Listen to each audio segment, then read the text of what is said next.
ओम श्री परमात्मने नमः। कुंती पुत्र धर्मराज युधिष्ठिर ने भगवान श्री कृष्ण से कहा, हे माधव, आपने देवशयनी एकादशी और चातुर्मास के महत्व के बारे में बताया।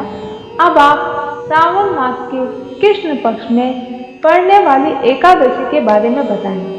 श्री कृष्ण ने कहा, हे युधिष्ठिर, इस एकादशी की कथा एक समय स्वयं ब्रह्मा जी भी देव ऋषि नारद जी से कह चुके हैं, अतः मैं भी तुमसे वही कहता हूँ। हे नारद, श्रावण मास की कृष्ण एकादशी का नाम कामिका एकादशी है। इस एकादशी व्रत को सुनने मात्र से वाजपेयी यज्ञ का फल मिलता है।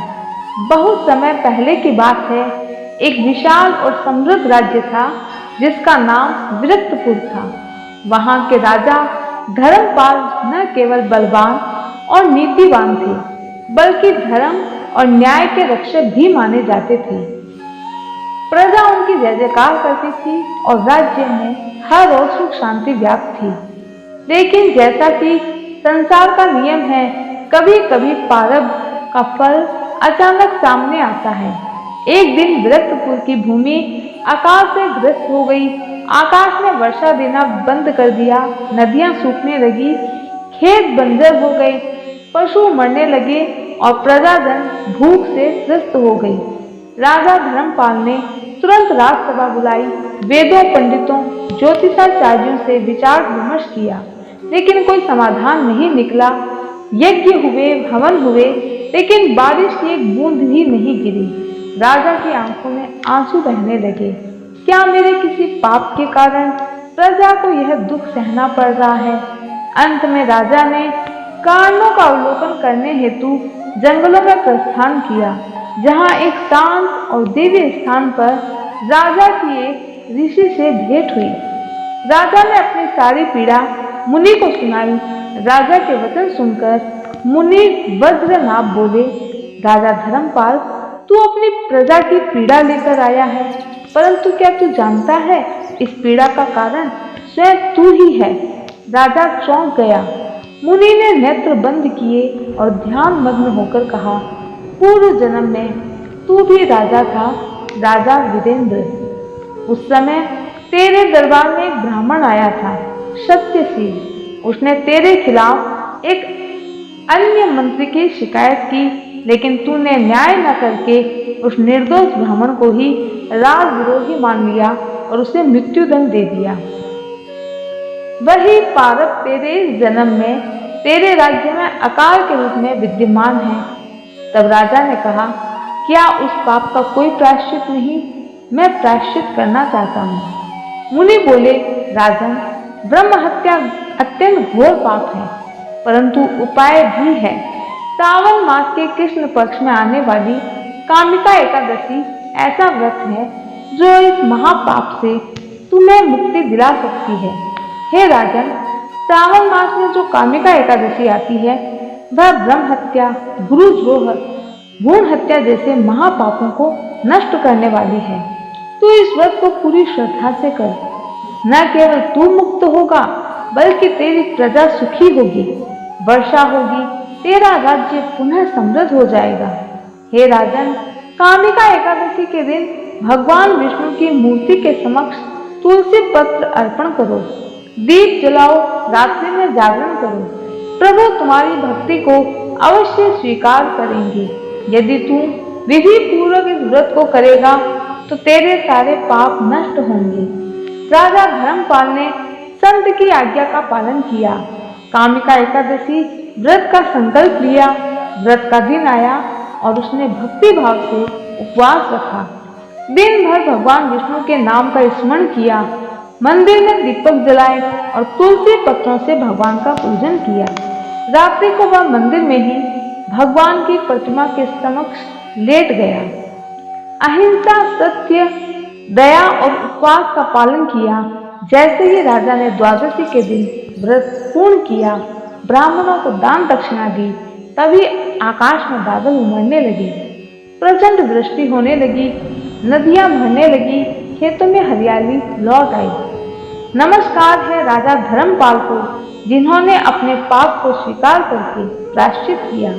हे नारद, इस तिथि पर शंख चक्र एवं गदाधारी भगवान श्री विष्णु का पूजन होता है। उनकी पूजा करने से जो फल मिलता है उसे तुम ध्यान पूर्वक सुनो। गंगा, काशी, नैमिषारण्य और पुष्कर में स्नान करने से जो फल मिलता है वह फल भगवान विष्णु के पूजन से मिलता है। सिंह राशि के बृहस्पति होने पर तथा व्यतिपात और दंड योग में गोदावरी स्नान से जिस फल की प्राप्ति होती है वही फल भगवान श्री कृष्ण के पूजन से भी मिलता है। जो समुद्र और वन सहित समूची पृथ्वी का दान करता है तथा जो कामिका एकादशी का व्रत करता है वे दोनों समान फल के भागी माने गए हैं। जो ब्याही हुई गाय को अन्य सामग्रियों सहित दान करता है उस मनुष्य को जिस फल की प्राप्ति होती है वही कामिका का व्रत करने वाले को मिलता है। जो नरश्रेष्ठ सावन मास में भगवान श्रीधर का पूजन करता है उसके द्वारा गंधर्वों और नागों सहित संपूर्ण देवताओं की पूजा हो जाती है। अतः पाप भीरु मनुष्यों को यथाशक्ति पूरा प्रयत्न करके कामिका के दिन श्री हरि का पूजन करना चाहिए।